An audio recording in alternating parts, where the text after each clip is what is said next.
서로 축복하십니다. 주의 이름으로 사랑합니다. 주의 이름으로 축복합니다. 이름으로 축복합니다. 오늘도 예수님 안에서 좋은 일이 생기세요.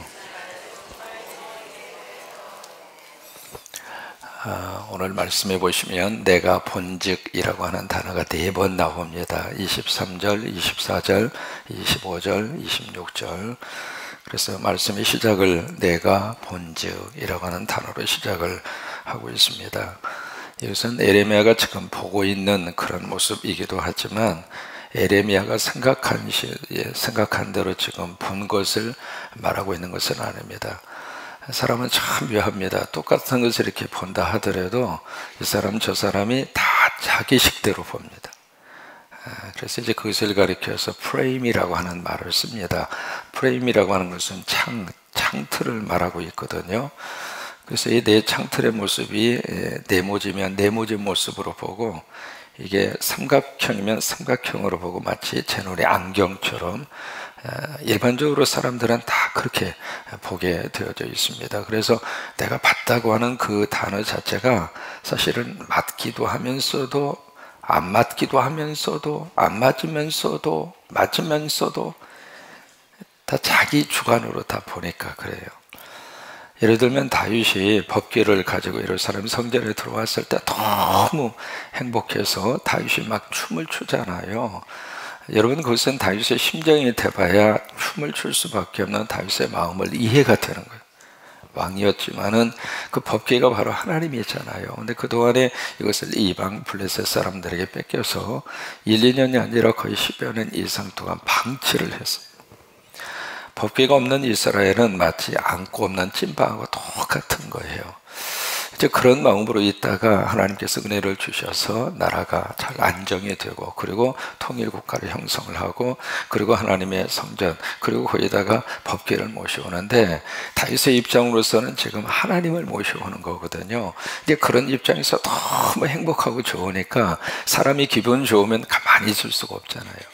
너무 흥분이 되면 입 탁 다물고 아무 표정이 변화도 없이 목석처럼 이러고 있을 수가 없잖아요. 그러니까 너무 행복하니까 다윗이 춤을 춘 거예요. 여러분, 우리도 마찬가지거든요. 하나님의 은혜가 임하면 나도 모르게 자꾸 말도 많아지고, 가서 누구한테 막 전도하고 싶고, 복음도 전하고 싶고, 그냥 아멘도 하고 싶고, 그냥 주님 앞에 나오고도 싶고, 막 찬송하고도 싶고, 그래요 안 그래요? 그럴 수밖에 없잖아요.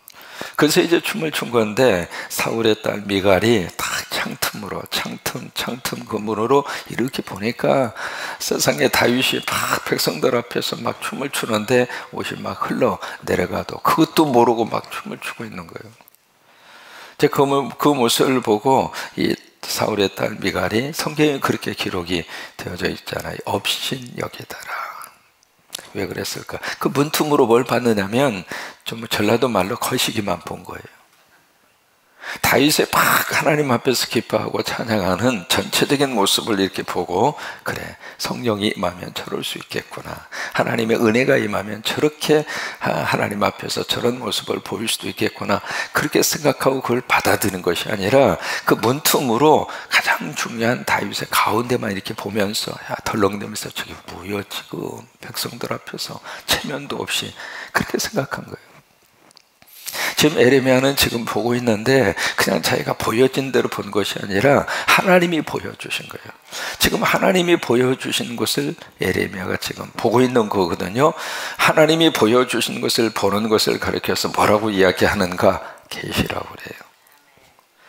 계시라고 하는 말은 덮어져 있었어요. 비밀로 감추어져 있었거든요. 그래서 아무리 알려고 해도 알 수가 없었는데 하나님이 열어 보이신 거예요. 하나님이 열어 보이시면 열어 보여주신 것만큼 우리가 알 수 있어요. 그것을 계시라고 그래요. 성경에 그런 계시적인 사건을 기록한 성경이 많아요. 그 중에 구약에서는 다니엘에 있고, 신약에서는 요한 계시록이 있습니다.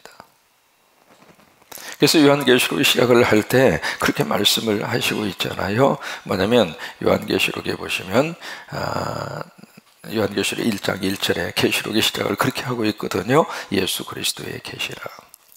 뭐냐면 요한의 계시가 아니라 요한에 의해서 이루어진 계시가 아니라 예수님의 계시라. 그러면서 하나님이 그에게 주사 반드시 속히 일어날 일들을 그 종들에게 보이시려고 그의 천사를 그 종 요한에게 보내어 알게 하신 것이라.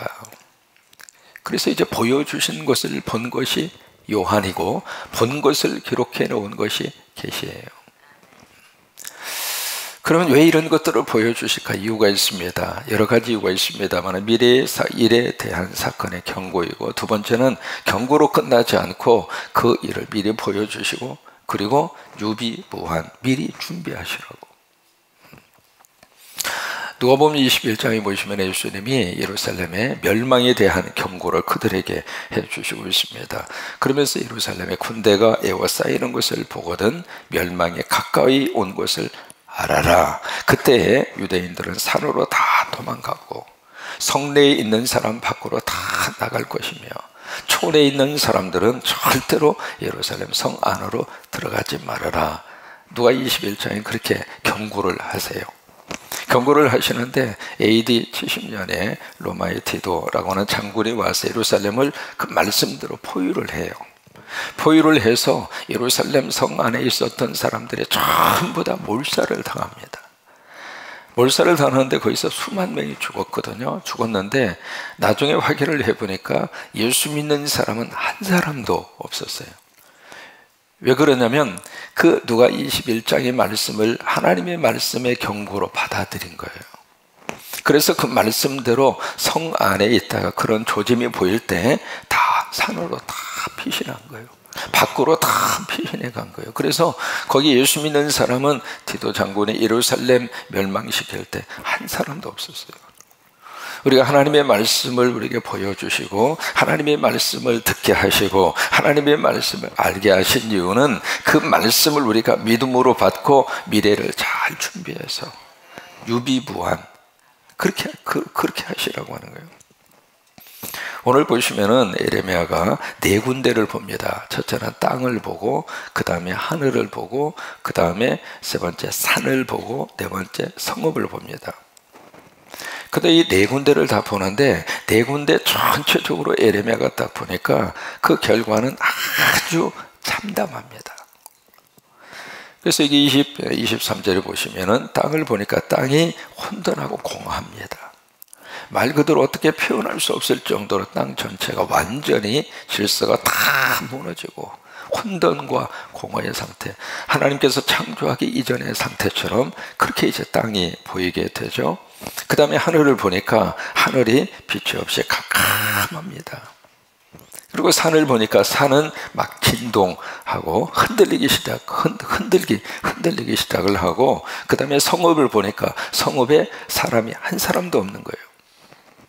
새들은 모두가 다 날아가 버리고, 결국 이것은 앞으로 전쟁을 통해서 나타나게 되는 현상을 에레미야에게 미리 이렇게 보여주신 거예요. 그러면서 28절에 보시면은 그렇게 기록을 하고 있죠. 28절. 이로 말미암아 땅이 슬퍼할 것이며 위에 하늘이 어두울 것이라. 내가 이미 말하였으며 작정하였고 후회하지 아니하였은즉. 여기 내가는 누구냐면 하나님이죠.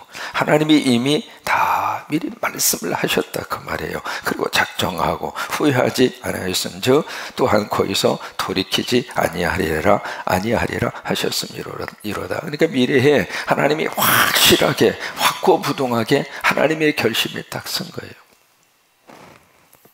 그래서 31절 말씀에 내가 소리를 들은즉 여인의 해산하는 소리 같고, 그 소리가 바로 백성들을 통해서 나오는 소리잖아요. 그리고 초산하는 자, 처음 아기를 해산할 때 그 여인의 고통하는 소리 같으니 이는 시온의 딸의 소리라. 그가 헐떡이며 그의 손을 펴고 이르기를 내게 화가 있도다. 죽이는 자로 말미암아 나의 심령이 피곤하도다 하는도다. 여러분, 여인의 해산하는 소리, 애를 낳을 때의 그때의 여인의 그 고통의 소리, 그것은 어떻게 말로 표현할 수 없을 정도잖아요.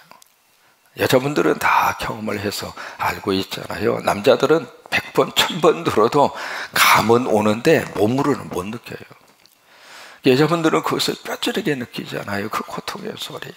온 뼈마디가 다 으스러지고, 옛날에는 이제 아기 낳기 위해서 안방으로 들어갈 때 툇마루에다가 신발을 벗어놓고 올라갈 때 그렇게 생각하고 올라갔다고 그러잖아요. 내가 이 신발을 다시 신을 수 있을까? 아기 낳다가 돌아가시는 경우들이 너무 많았잖아요. 의료시설이 있었던 것도 아니고. 지금은 이제 좀 산고에 진통이 있으면 병원에 가면 되지만, 정 안 되면 수술을 통해서도 아이를 낳을 수 있지만, 과거야 그런 것들을 기대할 수 있는 그런 시절이 아니었잖아요. 그러니까 그런 속에서 이 여인의 고통, 그 여인의 해산의 고통은 인간이 겪을 수 있는 최악의 고통이에요. 그래서 시편 48편 6절에 보시면 거기서 떨림이 그들을 사로잡으니 고통이 해산하는 여인의 고통 같도다, 그렇게 성경에서 기록을 하고 있고, 그래서 이 출산의 고통이 얼마나 심한지 야곱의 아내 라헬이 막내 베냐민을 낳고 세상을 떠나잖아요.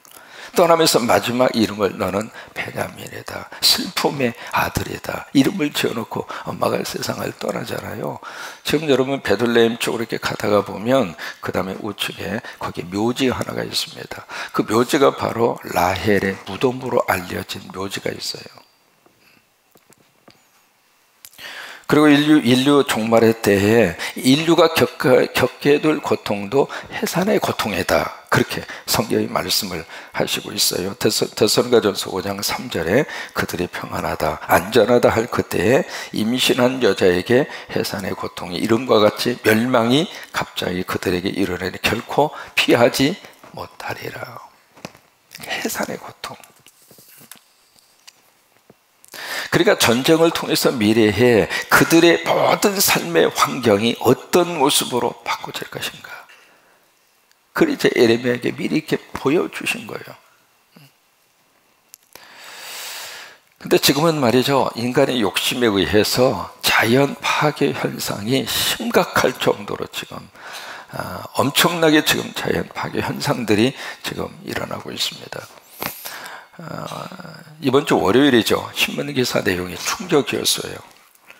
그 머리 충격 기사 제목이 뭐냐면 우리도 먹고 살자, 북극곰 50여 마리가 2,000여 명의 주민이 살고 있는 북극마을을 점령했다. 그게 이제 머리 기사 내용이에요.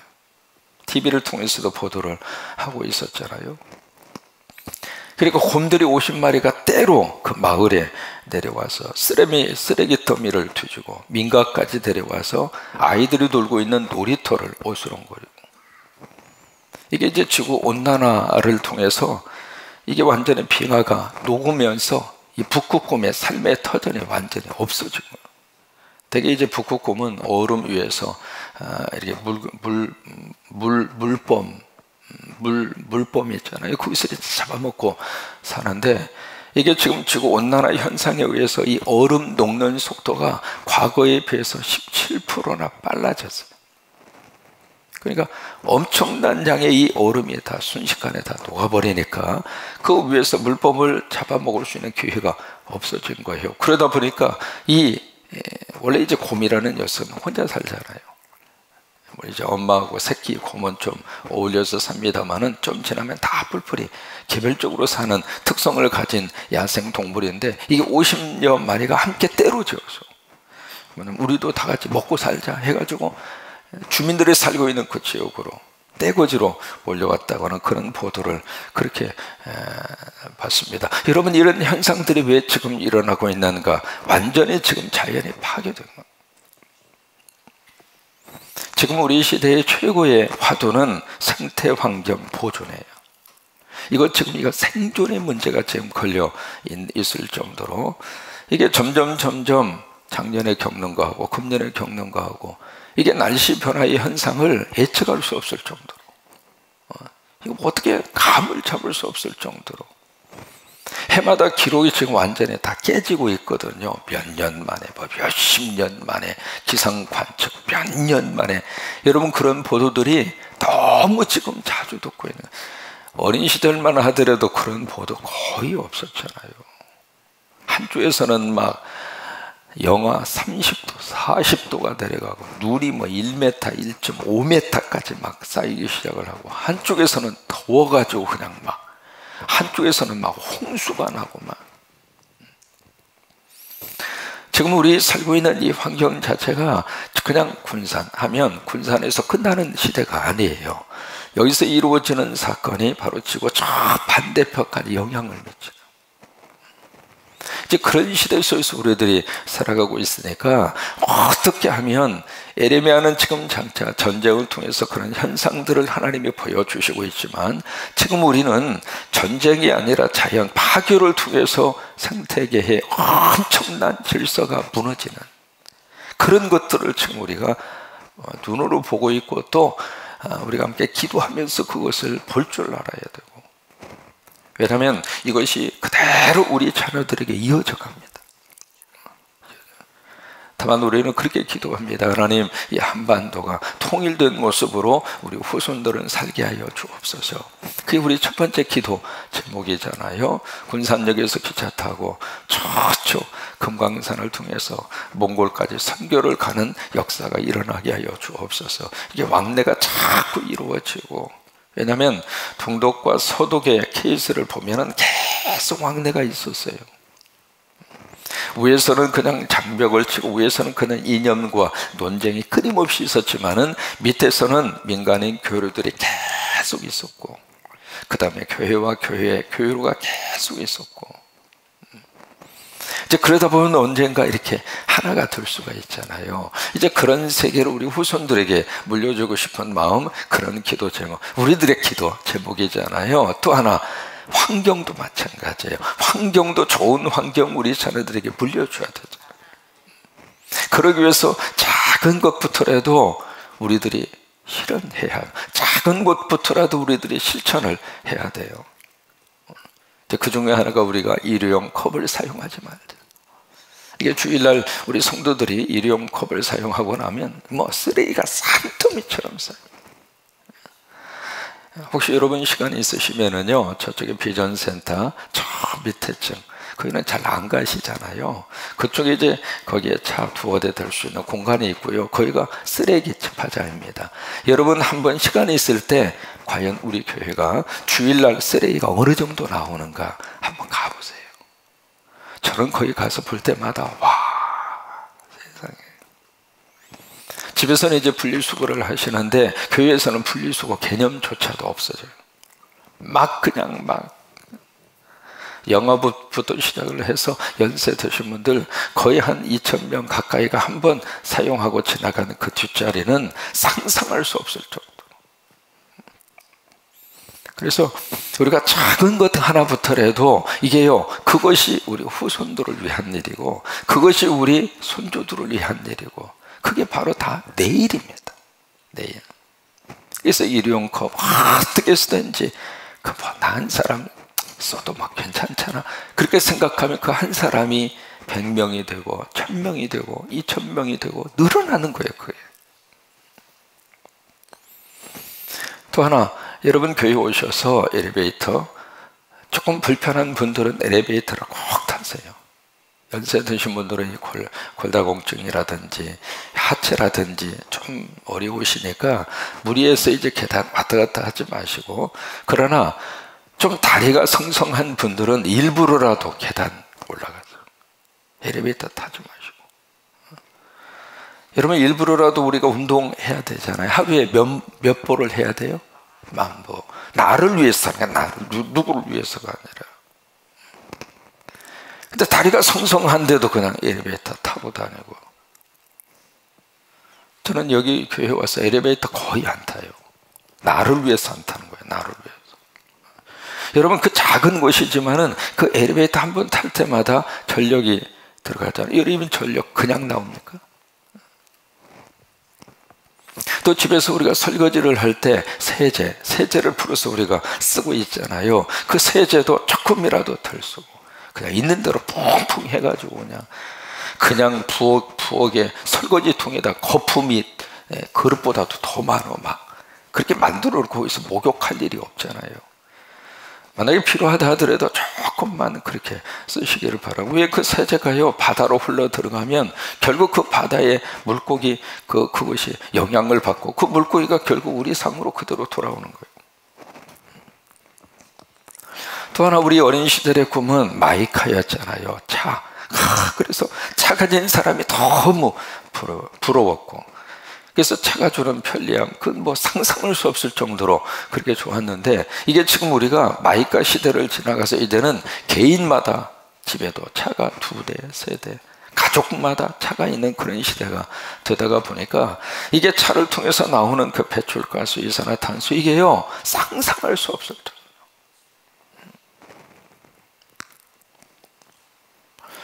그래서 여러분 차를 주차할 때도 가능한 한 전면 주차를 하시고요.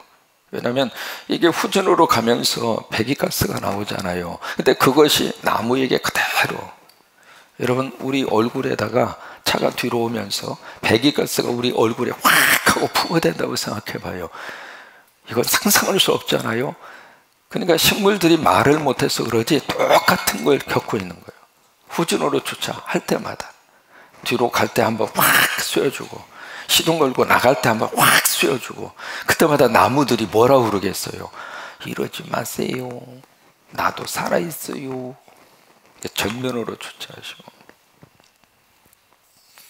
왜 이런 말씀을 드리느냐면, 지금 에레미야는 계시를 통해서 미래적인 자연의 환경을 보고 있습니다만은, 우리는 지금 우리 현실적으로 그런 환경을 지금 보고 있습니다. 그래서 우리가 작은 것이라도 하나님의 말씀에 기초를 해서 작은 것이라도 실천을 해야 될 때가 지금 왔어요. 이게 늦어지면 늦어질수록 자연 질서의 파괴는 급속도로 진행이 될 수밖에 없어요. 이런 속에서 하나님이 우리에게 희망의 메시지를 주시고 있습니다. 그것이 바로 27절입니다. 27절을 보시면은 너무 귀한 희망의 메시지를 주세요. 같이 한번 읽었으면 좋겠네요. 27절, 여호와께서 이와 같이 말씀하시기를 이 온 땅이 황폐할 것이나 내가 진멸하지는 아니할 것. 참 이게 하나님의 희망의 메시지입니다. 여러분 말씀 속에서 하나님은 끊임없이 우리에게 희망의 구루터기를 우리에게 허락을 하세요.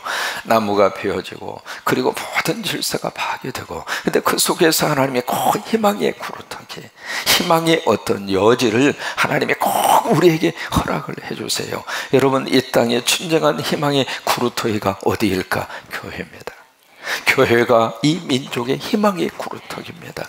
여러분 교회만이 북미 간의 정상회담을 앞에 놓고 새벽에 나와서 기도하는 거예요. 교회가 기도하잖아요. 성도들이 이렇게 나와서 기도하시잖아요. 여러분들이 기도하시잖아요. 이게 우리 민족의 희망입니다. 그 하나님이 그 기도를 들으시고 하나님께서 역사하셔서 우리 민족에 좋은 은혜를, 좋은 결과를 하나님이 주시리라고 우리는 믿어요. 그래서 이 시대에 희망의 구루터기는 바로 성도 한 사람 한 사람이고, 교회가 바로 희망의 구루터기입니다. 그래서 아까 말씀드린 것처럼 작은 것이라 하더라도 우리가 실천하고 생각하고, 그리고 우리가 꼭 마음에 기억하고, 그런 역사가 이루어지게 되기를 주의 이름으로 축복하고, 우리 성광교회가 이 땅의 희망의 구루터기로 우리 교회를 하나님이 들어 쓰시기를 바라고, 이 교회에 속한 우리 성도들 한 분 한 분마다 다 하나님이 희망의 구루터기로 다 불러주셨으니까 여러분 예수 믿고 성령 안에서 절대로 포기하지 마시고, 어떤 일이 있어도 절망적인 상황이 온다 하더라도 하나님이 살아계시니까, 성령님이 우리와 함께 하시니까, 예수님이 살아계시니까 꼭 희망을 생각하고, 아셨죠? 오늘 하루도 그렇게 복되게 사시기를 주의 이름으로 축원합니다.